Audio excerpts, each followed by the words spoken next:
You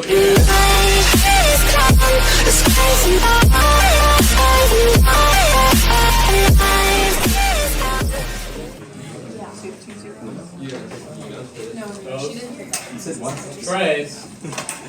Quattro. Okay.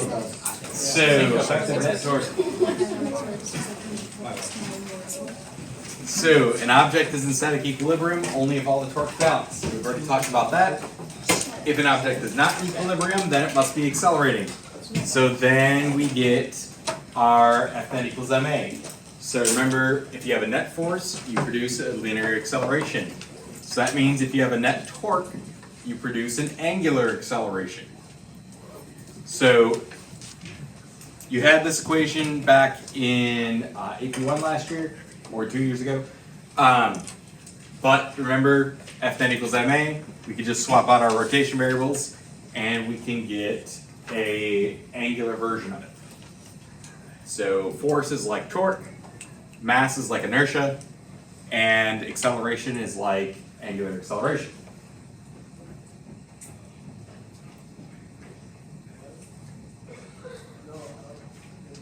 And this is on your formula chart. You could be like moving and still be in equilibrium. Yes, constant Like with velocity. velocity.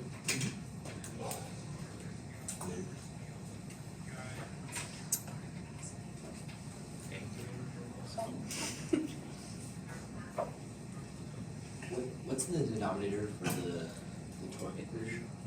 Oh, inertia. What are we drinking today, Mr. Zashko? Same thing here. Coke. Wow, crazy. What's up? Why would you keep your formula through? That wasn't the original question. Why I put it in there? Right, you definitely. Because it stays cold all day. Why do you put the thing on the coaster? I feel like that's redundant. Well, it is. But it's originally there because if I ever had like just a cup or something like that, since it will sweat, then it wouldn't. So I have it just as a, just in case. Yeah, and not have it. Why would you wait inertia to be like the mass? in So, this for something moving linearly, mass affects how hard it is to get it to continue to move or to get it to move in the first place. Oh, okay. And inertia is the same thing for rotation. But The difficulty it is to get it to rotate. wait. But mass is just mass, right? Well, yeah, mass. If something's heavy compared to something being light, it's a lot easier to move the lighter object than the heavy object. If something has less inertia, it's a lot easier to rotate it than something with more inertia. Okay.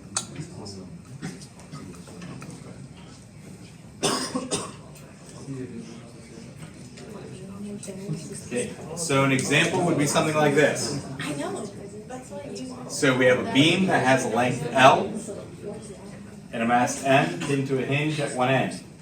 Determine the beam's angular acceleration. Moment of inertia for the rod is 1/3 ml squared. So remember, a lot of times if you need inertia, they'll usually just give it to you. And usually we're just talking about common objects. So in this case, it's just a rod. So 1/3 ml squared. So we know that torque net is, well, the alpha is equal to torque net over inertia. So once we have that, our torque here, what is giving us torque? The mass? Gravity. Partially, what goes with that? It's The weight mass. of the mass. Well, yeah, it'd be, well, weight is force of gravity. Yeah. So the mass Oh, times acceleration of gravity Times the R. distance. is giving it a torque times the distance, yep. Now, in this case, where is that torque being applied from that metal bar? Is it at the pivot? The center of mass. At the center of mass for the bar. So that would be L over 2, right? Okay, so we're getting a torque right here at the center. That's trying to make it go down, so it's trying to make it rotate. So we would say mg cosine theta. And then multiply by the distance that is being applied, so that'll be L over 2.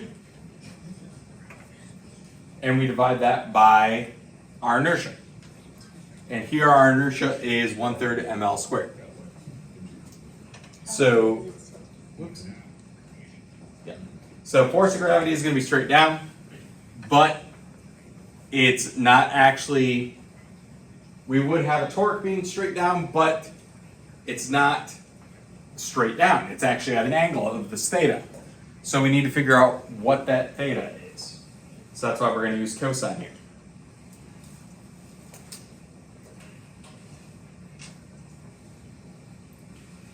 So when we're looking at this, what do we notice?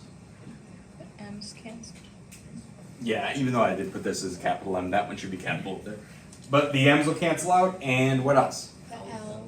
So one of the L's on the bottom and the L on the top will cancel out. So the M's and those. So then we're left with 3g cosine theta over 2L is equal to the acceleration. Angular acceleration.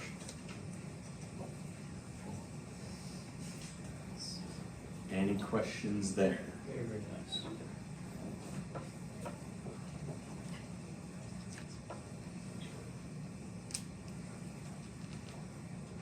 Now, if this bar was horizontal, what would change?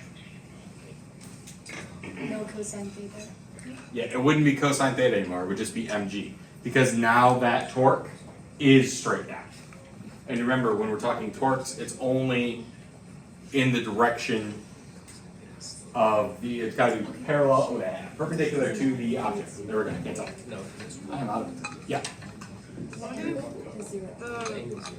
if the hinge was one of the types of hinges where there's enough, like it doesn't allow the rod to slip down with just gravity?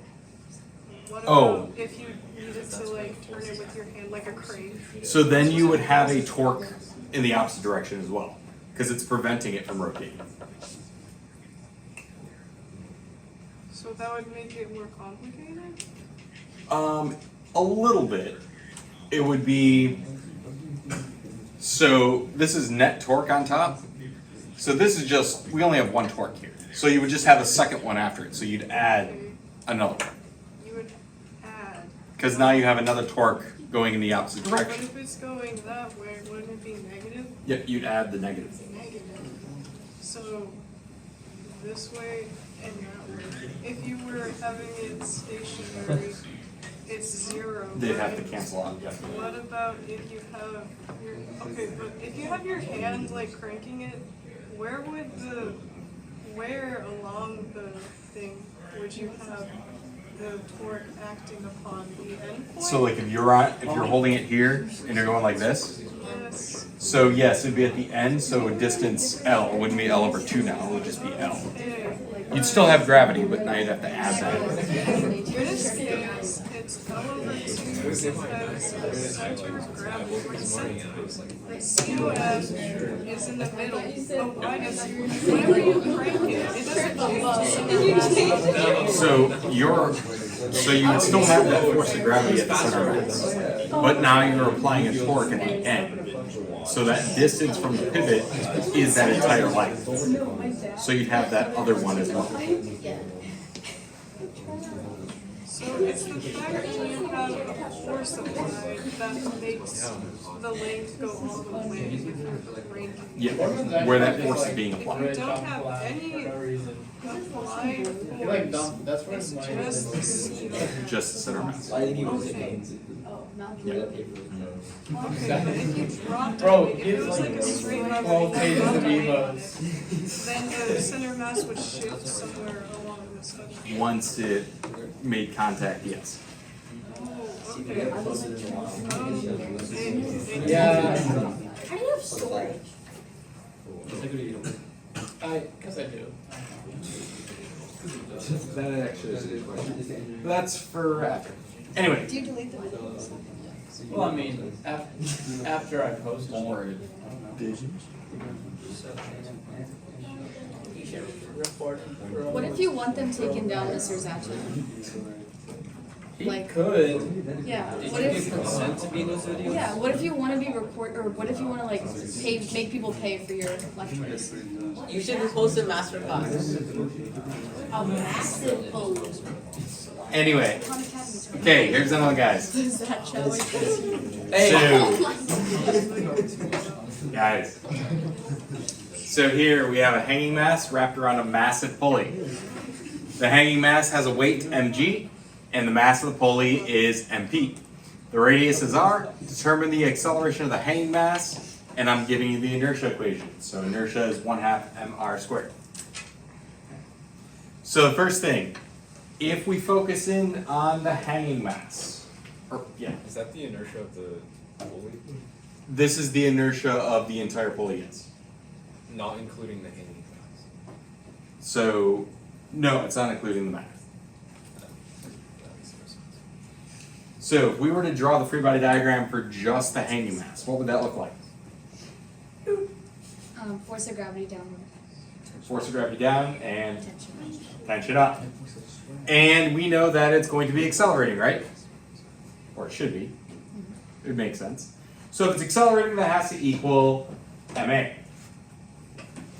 So if we were to draw our... Why is nothing... There. If we were to draw a free body diagram and write our net force equation to go with that, we'd have tension minus force of gravity.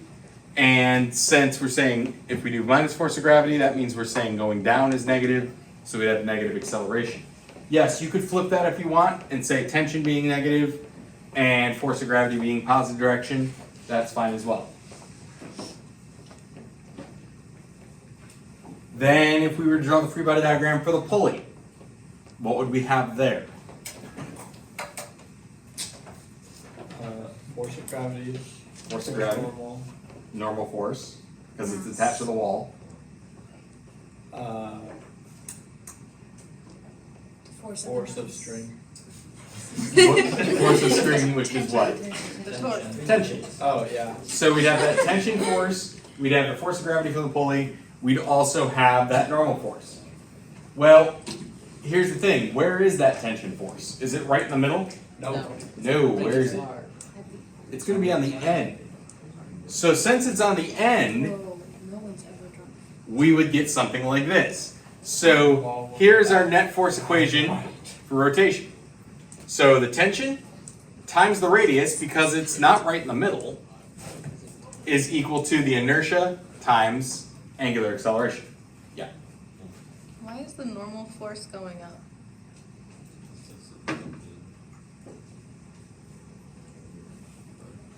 Oh, because it's counteracting gravity because it's not falling down. So we're talking about like Like that part. like just the wheel part. So like on the pin, gravity is getting pulled down, so normal is up because it's sitting on this bar. Kind of thing. I know it seems kind of weird because you would think the normal would be like out from the wall, but then it would fall because you'd have gravity down. Bar is providing the normal force. Yeah, the bar is providing normal force. Yeah. Police misspelled. Pulley is misspelled. There's an E. Holy. Wow. Fix it right now. That's so sad. Especially because it's right in the problem.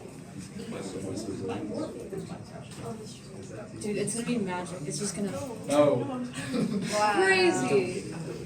Okay. So, net force equation for rotation, we have that tension times the radius is our net torque, and that equals inertia times angular acceleration. Why is that like force of tension only? So, remember, torque is the force times the distance from the pivot. So this is torque. This is what's getting it to rotate. And it's the distance from the pivot is the radius. And So- force normal and FG like cancel out. Yep, so we don't care about those. Yeah. What's the MA negative again? Because So- acceleration. Here, I'm making going down to be negative. And it's So mg is negative, so the acceleration is negative because it's going in that direction. If I made tension negative, then this would be positive and that would be positive, and that's fine as well. As long as you're consistent throughout the entire problem, that works. It's going down. But couldn't you just say that like A is negative, A is negative. You could. but then that cancels it out with the other negative? What? Wait. I thought the negative came from the A being negative. But then it'd be negative A. Well, yeah, you wouldn't say m negative a, It's like you wouldn't put a M. negative a like in between these. But if A itself is negative, why are you Yeah. putting a negative sign? Bro. Well, this negative is telling us that the a is negative. Are you saying like force of gravity is negative? Like if you plug in a variable for A and the acceleration is negative, why is there a negative sign on the outside? Oh, so this would be just whatever the acceleration is regardless of direction. This gives us the direction for that acceleration. It's like we wouldn't plug in negative a here. This negative is what's giving it the direction of down being negative. It doesn't matter how you do it, as long as you're consistent. Okay, so we have our two equations here.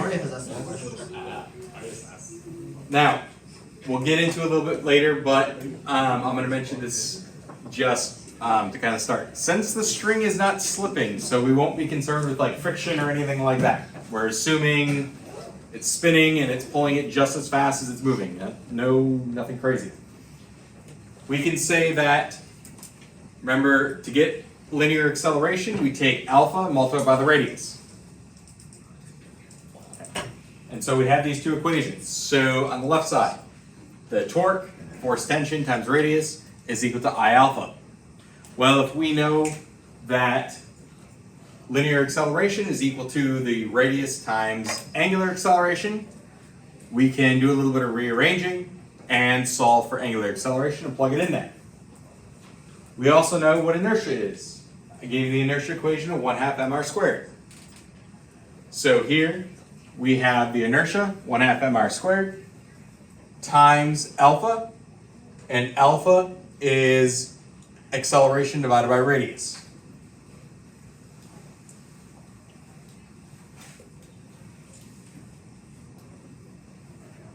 So we can do a little bit of simplifying here, and what happens? So the r's cancel out, Good observation. so we're left with tension is equal to 1/2 mass times linear acceleration. Cool. Now we can switch to the other side. So tension minus mg equals negative ma. The M is the mass of the pulley, right? So yes, it'd be the mass of the pulley. So this equation was all for the pulley. This is with the hanging mass. So that's with the mass of the hanging mass as well? Yes. But something is gonna happen. I'm confused. Wait, so it's pulley only and then pulley plus hanging mass? The mass of the pulley is irrelevant because the force of gravity on the pulley cancels out with the normal force. So the mass of the pulley is irrelevant. So the whole thing is just the mass So of this is it just the mass of the object, the hanging mass, yeah. in both equations? Yeah, I was thinking of a different one. On the left, isn't it the So we have this, we know that tension is equal to 1/2 Tension ma, is part of and we can plug that in, because that comes from inertia. and so we get this. Well, what happens here? The M's Wait, the M's don't, because they're different M's, right? So they're actually, I was thinking of a different problem actually in my head when you asked that. This mass is actually still the mass that's getting it to rotate. So what's making the pulley rotate is this hanging mass. So this is still the hanging mass. Wait, but it's the inertia of the Yeah. pulley though. And then if you go back to the last screen, it's like MP, right, specifically.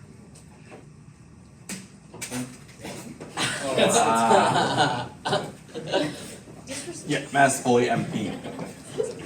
Yeah. Apparently not. When you get But inertia, so if we're looking right here, So when we're trying to do Newton's second law for the pulley here, the force of gravity of the pulley is equal to the normal force, so those cancel out. What's actually getting this to rotate, Right, but that doesn't, the torque that's on it doesn't affect the inertia. it doesn't affect the inertia, but it does affect how it's going to turn. But how would that affect the formula for inertia? 'Cause Like the formula would inertia still be the formula is the mass of the pulley. So it's like saying, I just got you, like, why is it big M here and there's little m on the next one? yeah, I see what you're saying. Can we just say that the I pulley and see the what you're hanging mass saying. have this, or the No, pulley and the they hanging can't. mass have the same mass? That's a good problem. I didn't realize that it didn't work. Yeah, I'll double check in that, but yeah, we'll say it like that for right now. We'll just say it has the same Yeah, mass. yeah, I'm gonna double check that, guys, but for right now, I'm just gonna, let's just say that the pulley and the hanging mass have the same mass. Because physics does So, not make sense. I'm gonna double check that, because that would make more sense. is intelligence. I gotta double check, but I get what you're saying. Okay, so, the masses cancel out. I wish we could do this on this. FRQ. So assume the masses are this thing. So we have 1/2 a minus g equals negative a. And so once we get that, we can do a little bit of simplifying. We want to find what the acceleration is. So linear acceleration, so we want to move everything else to the other side and solve for a. So we can put all the accelerations together, add those together, and 1/2 plus 1 is going to give us 3/2. And so 3/2 a is equal to g, which is the same as saying the acceleration, linear acceleration, is 2/3 the acceleration of gravity.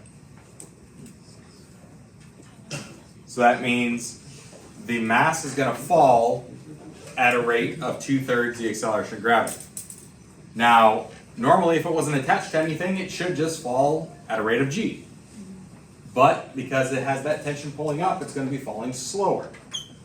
By how much? It's going to fall 2/3 the amount.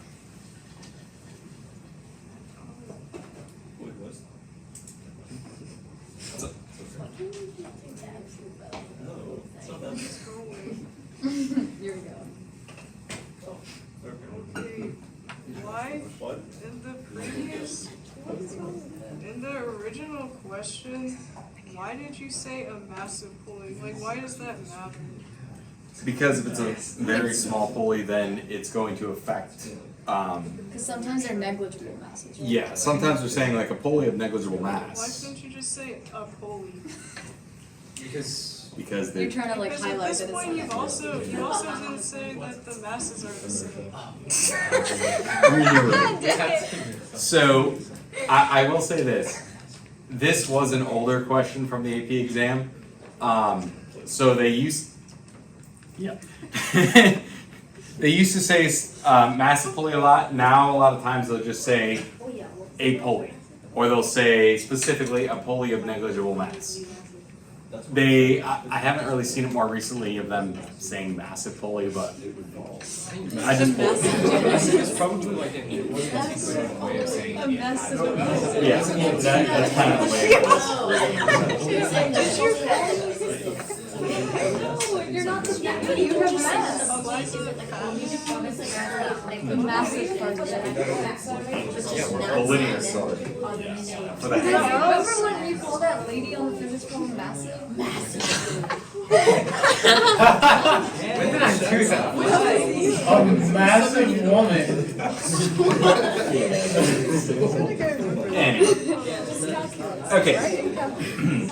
Was it the lady on the board? Mass? I think So, it's massive. Next, Oh. let's talk about when something is rolling.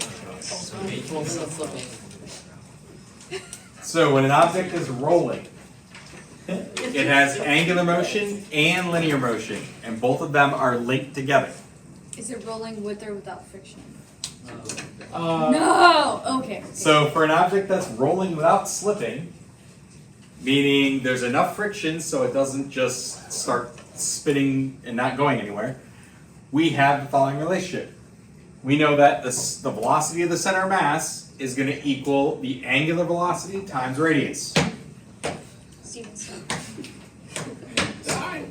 Okay, sorry, that was mad. And So you just dude, it's like a minute, dude, it's like that long. So you just feel that innocent man. Dude, it landed on me, I flipped it off, and then at that point, it had offended me, so. Anyway. Can't kill her. Okay, so if the object is rolling without slipping, then we know that the linear velocity of the center of mass is equal to the angular velocity times radius, and the acceleration of that center of mass is also equal to the angular acceleration times radius. So we've already had these two equations, but now we're specifically saying it is based on the center of mass of the object, which is kind of what we've already been doing, but we've had smaller objects.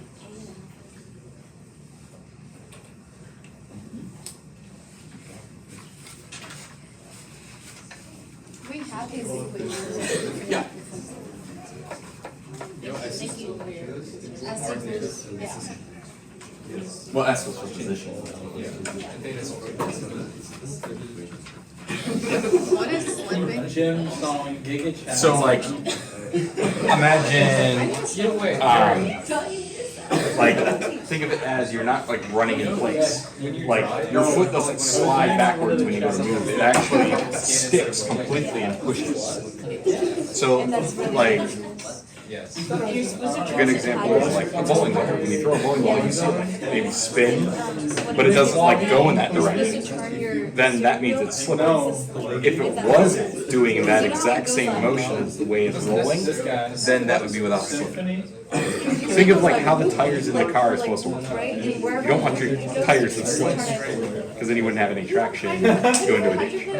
Giga Chat, can you feel my? I don't drive dangerous. Does that make a little more sense? It's not dangerous places. If you're going too fast. No, slipping is you're rolling, but it's not like there's enough friction to keep going, and they're not just like spinning and not making you go. So if you were on a ramp and you had but there's no friction, it would just slide down. Yeah. Okay, but it wouldn't rotate on the because like the reason why it rotates is because So what we're saying here is it's rolling without slipping, meaning there is enough friction to keep it That's why rolling. the Hames And logo like, is framed if in it that rotates, it's actually because Caleb you know, like was this doing far this around, exam. it traveled that far linearly.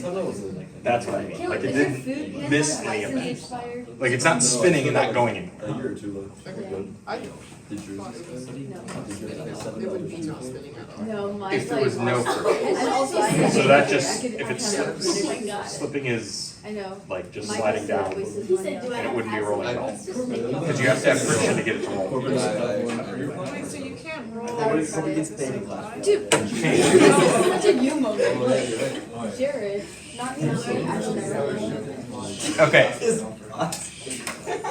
So, an example of this. If we have a ball that has a mass m and a radius r, and it rolls down a ramp, calculate the translational acceleration of the ball's center mass as it rolls down. So basically, it's going to roll down the ramp. We want to know, what is the linear acceleration? No, it's not slipping, it's just going to roll. So we know the inertia equation, so 2/5 mr squared. We want to know the linear acceleration, or translational acceleration. So what we're going to do is we can draw the free body diagram. So we'd have that normal force, we'd have the force of friction going up the ramp, and force of gravity straight down. And whenever we have ramps, what did we need to do? Sine and cosine. Sine and cosine of what? The angle. The angle with the force of gravity. So we break it into components. So we have mg sine theta down the ramp, mg cosine theta counteracting the normal force. Yeah, because we don't care about the normal that much. So linearly. If we were to do our net force equation linearly, so we'd have the force of gravity component down the ramp and the force of friction up the ramp. So mg sine theta minus force of friction equals mass times acceleration. So nothing crazy there. Then let's talk about angularly. So for angular motion, what's causing the torque? The friction. So the friction times the distance from the pivot, which is what? Wait, why is friction causing the torque? If there was no friction, it would just slide. Okay. But since there's friction, that's what's getting it to rotate as it goes down. And so that friction is being applied right on the end here. So our torque is friction times Radius. the radius. And that equals inertia times alpha. So there's our net force equation angular. Because friction is the only thing causing torque. If the ball is rolling without slipping, that means we know that the acceleration to the center of mass is equal to what?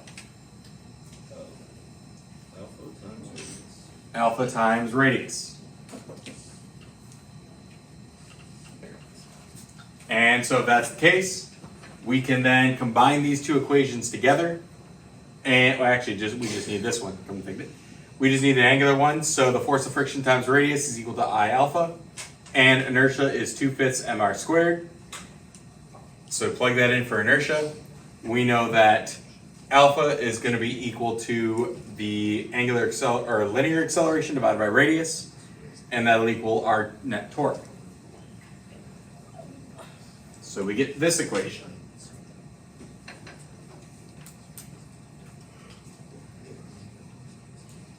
And we're not done yet. Let's take a little bit more. Can't solve ours. Wait, so we don't need the linear equation at all, right? Well, we'll need it in a second. If it's less. Oh, no. Okay. So here's those equations. So I just kind of simplified that one a little bit, so I got 2/5 mRA then. So once we have these equations, we have the linear equation and we have the angular equation. So we want to put those together, and we're solving for acceleration, linear acceleration. So what can we do to put these together?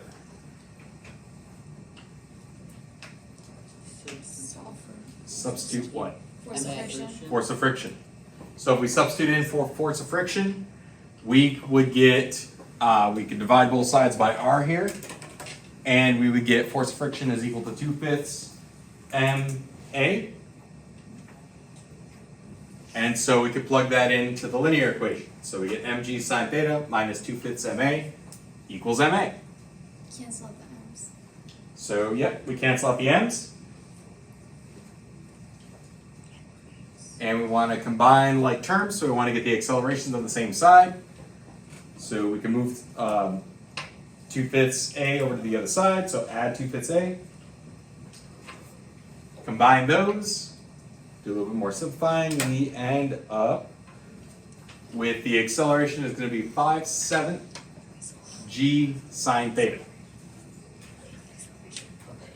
Yeah. They'll tell you what to have it in terms of. Yeah, so like in this case, they want you to find the linear acceleration.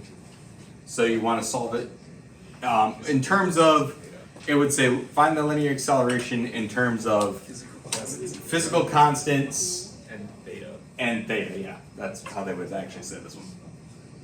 So physical constants would be g, theta is, well, theta. Okay, so why does the linear stuff matter if it's not slipping? Because like, isn't the only thing that affects it the friction that's causing it to rotate since it's not slipping? But the reason why we have that friction is because it's going down the ramp linear. Well, the reason why that.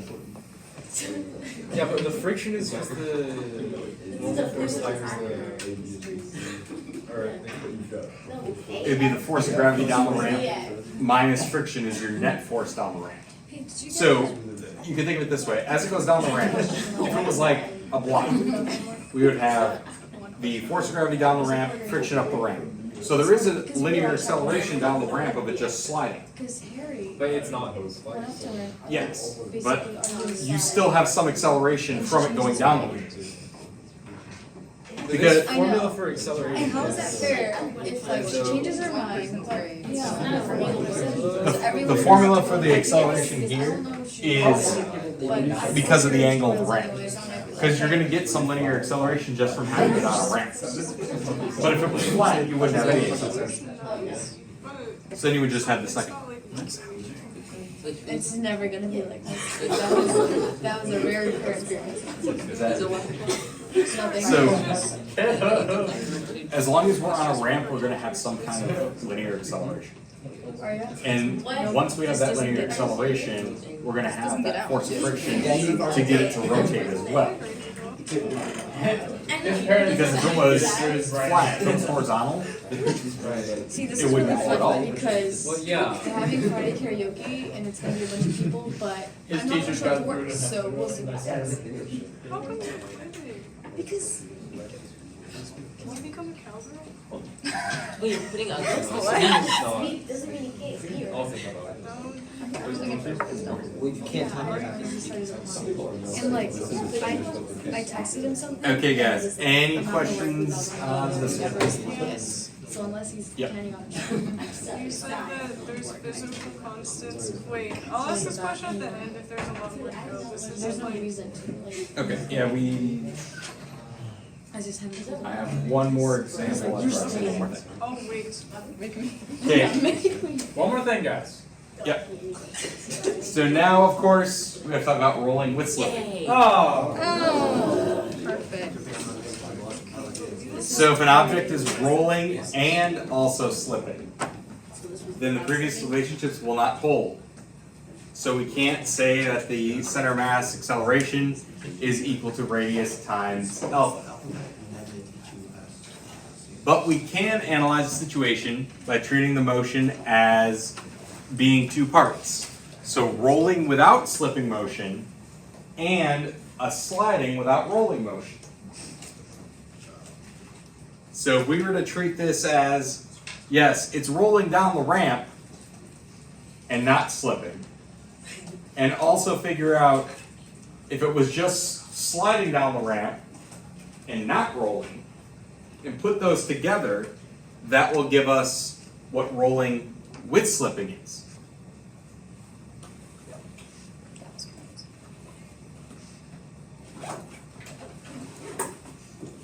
Just for slipping without rolling.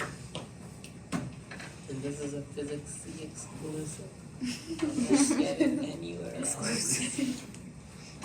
Nor would you want to. Bonus tracks.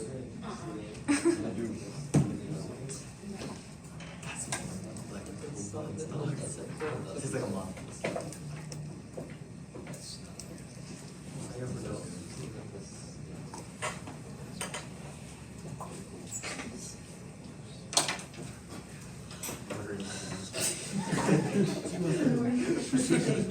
Sliding without rolling is just slipping, right?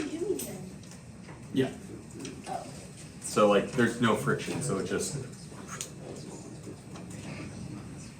So because we can't solve it for rolling and we also can't slipping- solve it directly, so we solve each part of it. So if it wasn't slipping, and if it was just sliding. And do we like add that together? Okay. Crazy. Who's Yeah. tried this before? Does it like experiment? We're about to. No, what we're saying is, Yo-yos? friction could be the same, but it may be like a very low amount of friction between the surfaces. So Yeah, like, imagine like What if you rotate? maybe you're trying to run uphill and your feet kind of slide sometimes if your shoes are pretty bad. It would be like you're trying to run up the hill and your feet are sliding as well. So you want to figure out what your acceleration is trying to run up that hill with that issue. So an example of this. Oh, wow. So Is this from 1980? Go ahead yes, and close this was that. actually I pulled an older FRQ. Physics existed. Did you take physics C in high school? My school didn't offer it. Okay. But this would be like your era. Well, actually, no, I don't know. Because actually it existed, but my school didn't offer it. But then I took higher level of physics in college. Because you became a science person. But you're going into engineering, so you're going to be taking a higher level.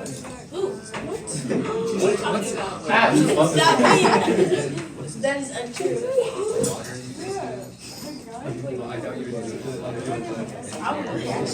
Wait, what? Because like the only ones that I know of that like What the?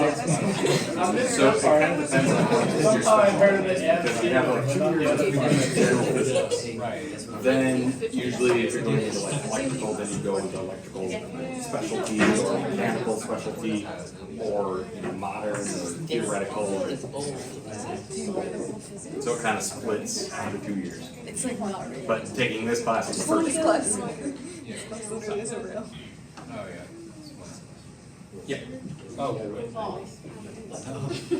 Okay, we're like worrying about it. Right. So basically here we have a pool ball, a billiard ball, that has a mass and a radius r. Moment of inertia is equal to 2 mr squared over 5. So basically 2/5 mr squared. The ball is struck with a cue on a horizontal line through the ball's center of mass. And initially it'll slide with a velocity v0. After it slides for a little bit, it's going to start to roll. So the first part is we're going to find an expression for the linear velocity of the center of the ball as a function of time while it's rolling without slipping. Then we're going to find an expression for the angular velocity as a function of time while it's rolling without slipping. And then we want to figure out the time at which the ball begins to roll without slipping. So if anybody's ever played pool, if you hit the ball hard enough, it'll slide for a little bit and then start to roll. We want to figure out how long it slides before it starts to roll. That's what we're trying to find as the last part.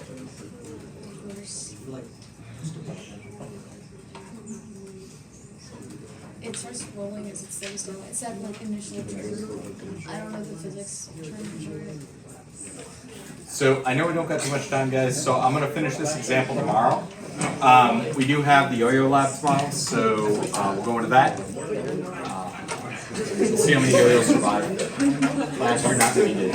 Does the yo-yo lab The death of yo-yos. like when you upload the first document, the document on the yo-yo lab document on I haven't put it up yet. then I'll just like open it up. There's not really too much. Get at 3 a.m. Medium. We're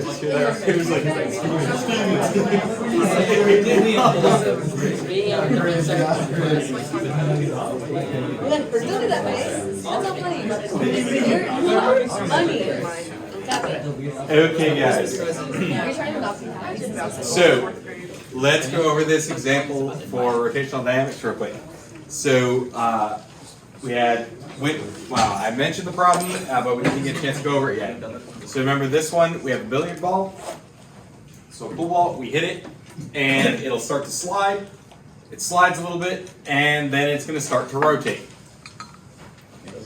So we want to do 3 things. We want to develop an expression for the linear velocity of the center of the ball as a function of time while it's rolling without slipping. We want to develop an expression for the angular velocity of the ball as a function of time while it is rolling with slipping.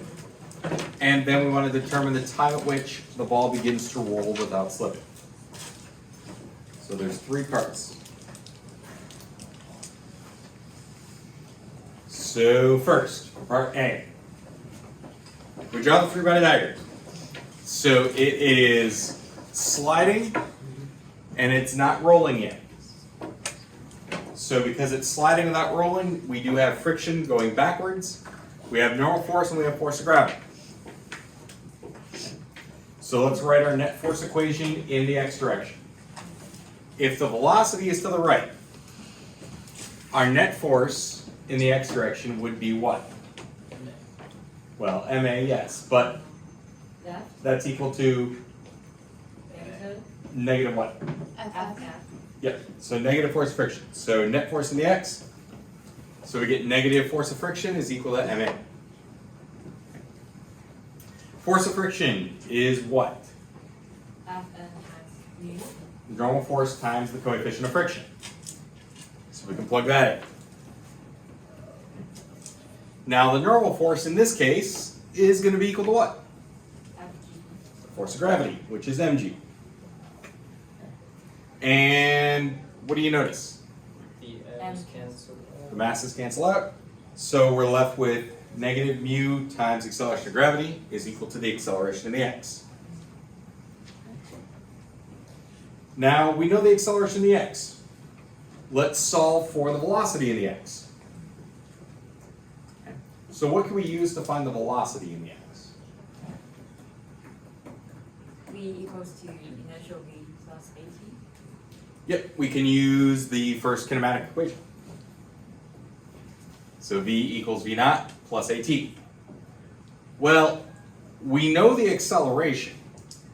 We know the initial velocity is, well, we could leave that there. We know the acceleration. So we're going to plug the acceleration in to our kinematic equation. So when you plug that in, we get an equation for the linear velocity. So velocity is equal to the initial velocity minus mu times acceleration of gravity times time. So that would be the answer for part A. We are trying to find an equation for the center of mass of the ball's velocity linearly. And so that would be part A. Yeah. Why isn't the acceleration negative? So the acceleration itself is not negative. Well, the acceleration is negative because as it's going this way, isn't it slowing down? Because friction's acting in the opposite way. So you do have negative acceleration. That negative acceleration is what's going to get it to start rotating. But it's going to slow down a little bit before it actually starts the full rotations. So we do have negative acceleration to start. Well, I was thinking if it's negative acceleration, shouldn't you have a negative sign in front of MA? Well, we kind of do in a way because we're saying if our net force is negative, that implies that our mass times acceleration, well, since it's equal to a negative, it has to be negative. And mass can't be negative, so it would imply that acceleration would have to be. Oh, so we don't need to write the negative sign. As long as we have it on one of the sides, that's how we get the direction. Okay, thank you.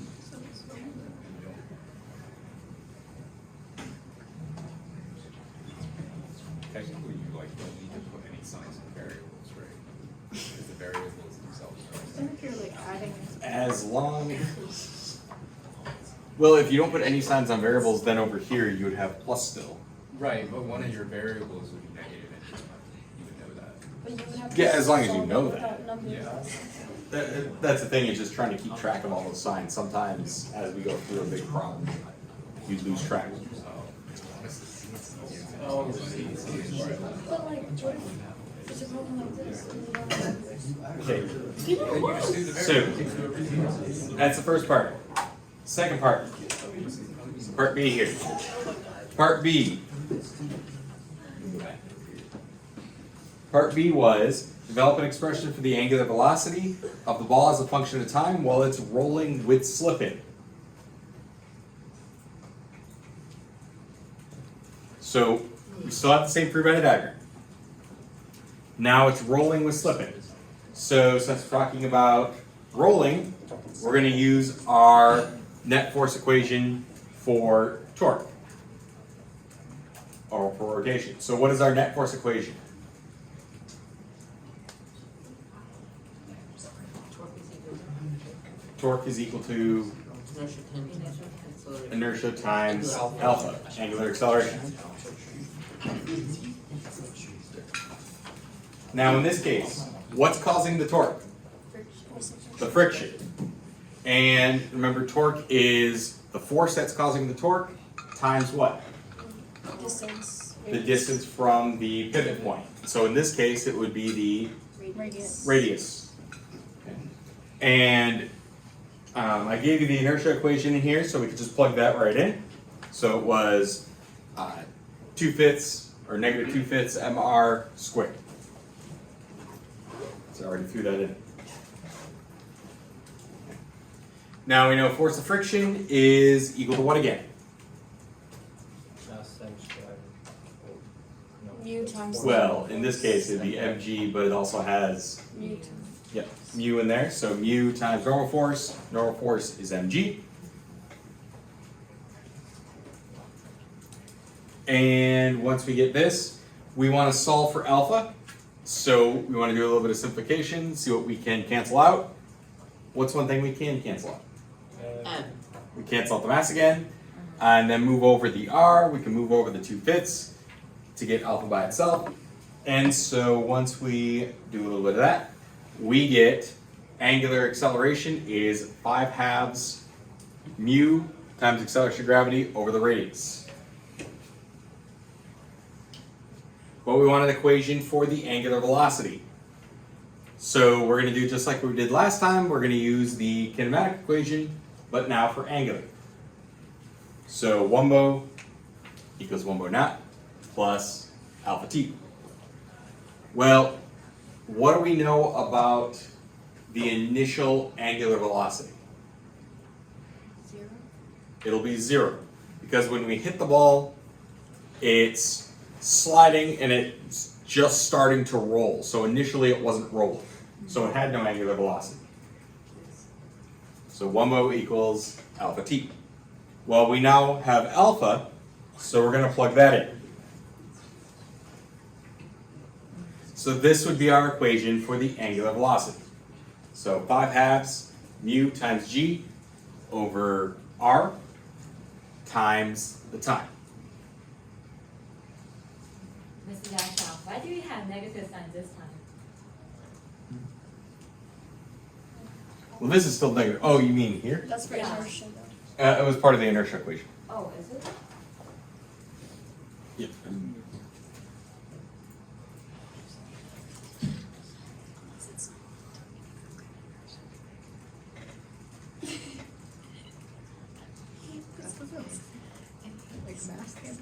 Oh, no, it's because it's actually, here, I'm gonna go back and I'll show you.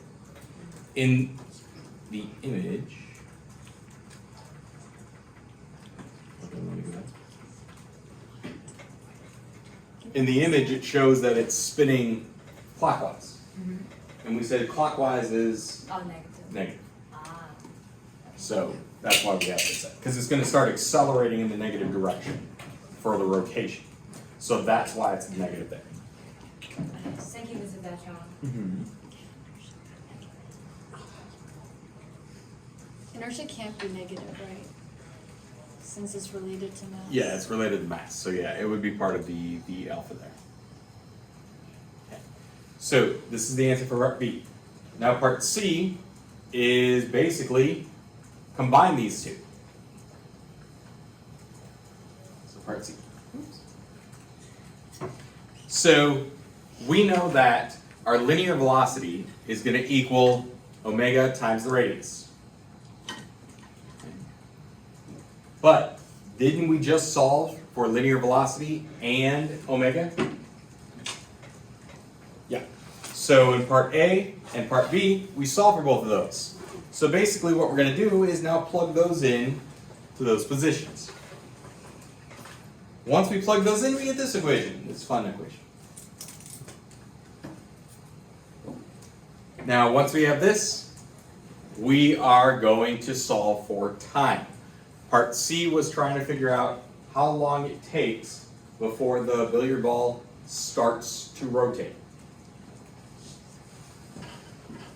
So part A is how fast it's moving before it rotates. Part B is how fast it gets to rotate once it is rotating.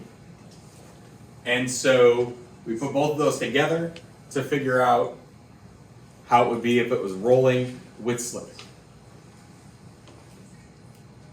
So once we have these, we have 5/2 mu g over r times tr. So the r's end up canceling out. And once we get that, we want to, we have mu gt on both sides, so we're going to combine those two. So we can add that to both sides.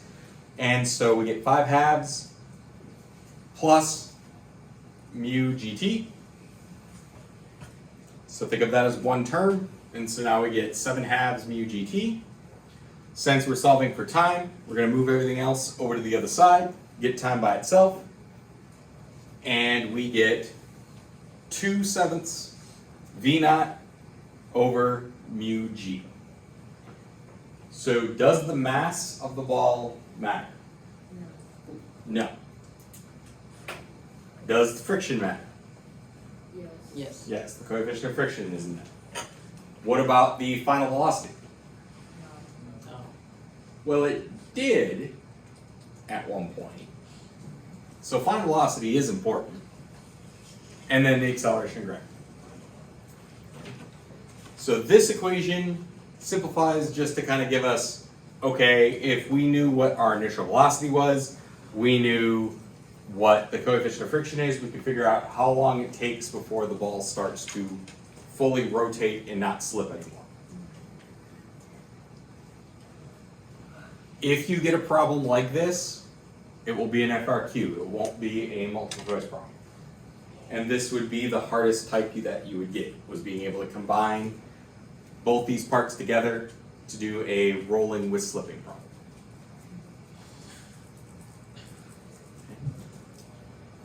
Any questions? Yes. And remember last year I asked you about rolling with slipping, you just said, oh Barney, it's just a simple integral, you can do that next year. Congratulations, now you can. I love that it's a simple integral. I think I'm more surprised that I remember something like that, because I don't even remember saying it. We were talking about that, it was on ice. It was on one of your slides last year on rotation. I don't know, I remember a lot of it. I remember nothing. Yeah. This is going to be on our test. I wish I could remember like So it's not going to be on the test, but it doesn't even take The AP exam. it could be on the EP exam as an FRQ. And then, We're doing the FRQ next week, right? yes. Oh no. Why would you just for fun? Well, it's already on, it's already on. Just for fun, can we watch a quick video of somebody doing like a triple axel or Yes. some like? Can we watch? But when we get to the momentum, that's Thursday. We can do it Thursday. Yeah, I was going to play. Can we get like a trailer? Can we hurry up and do the lab? So, what I'm going to do is, I'm going to move things around a little bit. So what we're going to do, guys, this is it for the notes on rotational dynamics. Originally, we were going to do the lab today. What I'm going to do is, we're going to do the lab tomorrow, so that way you have the entire class time to do the lab. And you have the rest of the time today to do the practice for rotational dynamics. So I have that on OneNote. We'll do the lab tomorrow.